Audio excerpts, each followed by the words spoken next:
Hey guys, what's going on? Jebb here, and in today's video, we're going to be talking about the Bitcoin and cryptocurrency markets because, guys, in the last couple of days, there's no getting around it. Bitcoin and crypto have not been doing very well. Bitcoin has a nice, big, fat red candlestick here where it dropped about $1,000 in a day on Sunday. I made a video about that. Go watch that video if you're interested to see my thoughts on that. But that's just really one big candlestick and an even larger downtrend that we're in here in the month of May.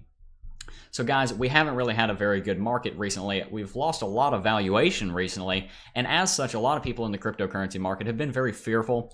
A lot of people have been very scared about the cryptocurrency market, and a lot of people are considering leaving the cryptocurrency market simply because it seemed like the market is never actually going to bottom. It looked like when we were going to get a bottom here, we didn't get enough momentum and we fell over. So a lot of people are getting very fearful right now. Tell me in the comment section down below if that's how you're feeling. So in today's video, I'm going to be addressing people with that sentiment. I'm going to be addressing people that are very scared of this cryptocurrency market and might be considering leaving this cryptocurrency market. So guys, if you enjoy that and if you enjoy this video, definitely consider dropping a like and subscribing because I think you're going to get some good value out of this video. So let's get right into it.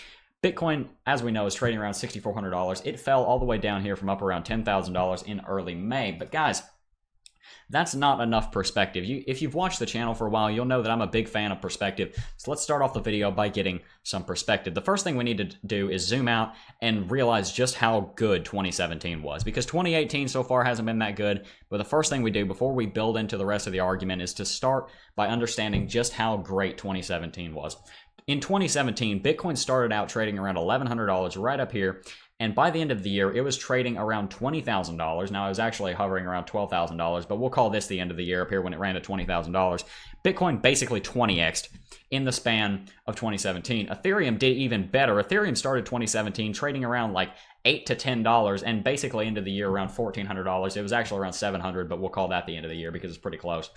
So these markets did extremely, extremely well in 2017. And of course, after that happened, we're going to have to see a bear cycle. Bitcoin and crypto should never have run to $20,000. This was all built on top of FOMO, and this was built on top of massive mainstream media attention. This is built on top of a lot of people that didn't know what they were doing, investing in the market and losing money when they should have done their due diligence and done their research. Because a lot of people just saw, oh, well, Bitcoin's going to go to the moon. People were making articles like Bitcoin going to 85,000. I'm just kidding. That was one of my videos. But a lot of people saw very bullish videos like that, a lot of very bullish content like that. And they thought that it was true. I thought that it was true. You guys can go back on my channel and look. I thought that this bear market was going to be over by now. I've learned a lot since then, but I thought that it was going to be over by then. I'm not ashamed of that. So a lot of people did FOMO in, and the last leg of this market was very bullish when it really shouldn't have been this bullish. So the fact of the matter is, we're comparing the price that we're at now to an overinflated all-time high that we should never have gone to in the first place. If the market had actually traded in a way that didn't involve a bunch of people investing in the market who didn't know what they were doing and were just trading because they were like, okay, well, if I invest in Bitcoin, I hear I'm going to get a Lamborghini, so why not throw a couple $100s in Bitcoin?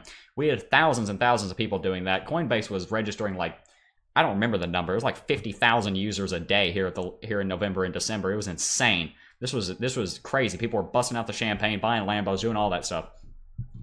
But that really wasn't what should have happened. If Bitcoin had topped out where it really should have, we would have topped out somewhere around $10,000 more than likely. And so if we take that into consideration, we're not really as far retraced from the all-time high as we think we are, because this all-time high we should never have gone to in the first place. So keeping that in mind, the bear market isn't actually as bad as we think. The next thing I want to talk about is just how lucky we are. Now, a lot of people kind of scoff at me when I say that we're lucky. Even though we're in a bear market, a lot of people are like, well, what are you talking about, Jebb? We're in a bear market. We're all losing money. And I made a video about this recently. I made a video similar to this recently. And I got a comment on that video that kind of summarizes it all up. This guy says, I feel depressed and sad and scared, as I'm sure some of you guys do.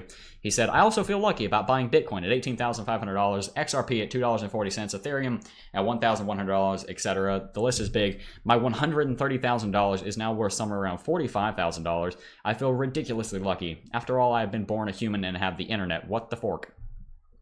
So you might be able to relate with this guy. You invested early on in the bull market and now you've lost a lot of money and you do feel depressed and sad and scared. And my response to this kind of really summarizes my entire position on this. I said, yep, you're ridiculously lucky because you were born a human, have internet, know about Bitcoin, live in the 21st century, have running water, have a toilet, aren't dead, aren't in a war, aren't being tortured, aren't being genocided, and have this amazing thing called a brain that you can use to complain in my comments section. So my point in that comment was that even though you've lost a lot of money in crypto, we've all lost money in crypto. There are people that have made money in crypto, and actually have made money in crypto in these last couple of months, but a lot of people haven't, and a lot of people are very distraught because they've lost a lot of money.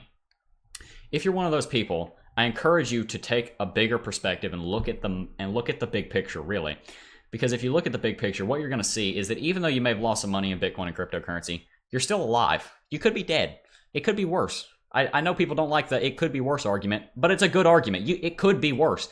Bitcoin could be down here at $3,000, which actually I'd say that'd be better. I look at the market in a different way than other people do, and I'll explain that in a second. But it could be a lot worse. The thing about $3,000 I just said, and this video isn't as well structured as most videos because I'm kind of just rambling. I'm trying to get you guys to really get into my psyche and really understand what I'm trying to convey to you guys, because what I'm telling you is an important way to look at the market. If Bitcoin does go down to $3,000, if it does go down to $5,000, you guys shouldn't be scared of that. You guys should be happy about that.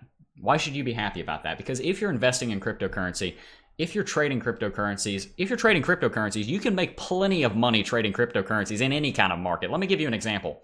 When that comment was posted, Bitcoin was trading down here around $6,500. After that, it ran to $10,000. That's like about a 40% run up. If you halfway traded this market, call it a 20% gain you got from that trade. You made 20% in the span of a couple weeks. People in the stock market might get a 20% gain all year. The S&P 500, which is one of the biggest indices in the stock market, does like on average 8 to 15%, somewhere around there a year. So if you made that in 2 weeks just by making one little trade down here, or you called the bottom at 6,000, which was a pretty easy bottom to call, and you ran all the way up here, then you did pretty well. There's still a lot of money to be made in crypto. But if you're investing for the long term, you don't need to be worried about the market going down. In fact, you should be happy that the market's going down because you can get Bitcoin even cheaper. I remember the first Bitcoin that I bought was way back over here, and I wish I had have held on to it. I really wish I had have held on to some of it, because if I had have sold it up here at 20,000, I'd be up like 10, or I'd be up a lot of money. So if you're investing for the long term, you can make a lot of money when Bitcoin goes down because you'll buy and then you can resell it later. And if you're trading, there's still a lot of trading opportunities because, guys, we are just absolutely spoiled. We're spoiled brats here in cryptocurrency. We really are, because if we're worried about Bitcoin retracing 66%, yeah, that sucks. Bitcoin retraced a lot, but Bitcoin ran up 2,000% in 2017. And even though it's down a lot in this bear market, there's still a lot of money to be made. From here in 6,000 up to 12,000, that's a 100% return. Let's say you messed up that trade and you didn't do it properly. Let's say you got half of that. So what? You got 50%. You got a 50% return on a trade in the span of 2 or 3 weeks. There's still a lot of money to be made here, guys. And that kind of leads me into another point that I wanted to talk about. A lot of people in crypto, oh, it's raining. I hope you can't hear that. A lot of people in cryptocurrency are worried about crypto, partially because they say they need the market to do well, or they need the market to go up. They need the market to be bullish. And if you guys have that opinion that you need the market to do well and you need the market to be bullish, well, you're investing in crypto for the wrong reason. You shouldn't be in crypto. The money that you need to invest into cryptocurrency should be going to wherever you need it. If you need that money to do well, that means that you're not financially stable enough to be putting excess funds into investments.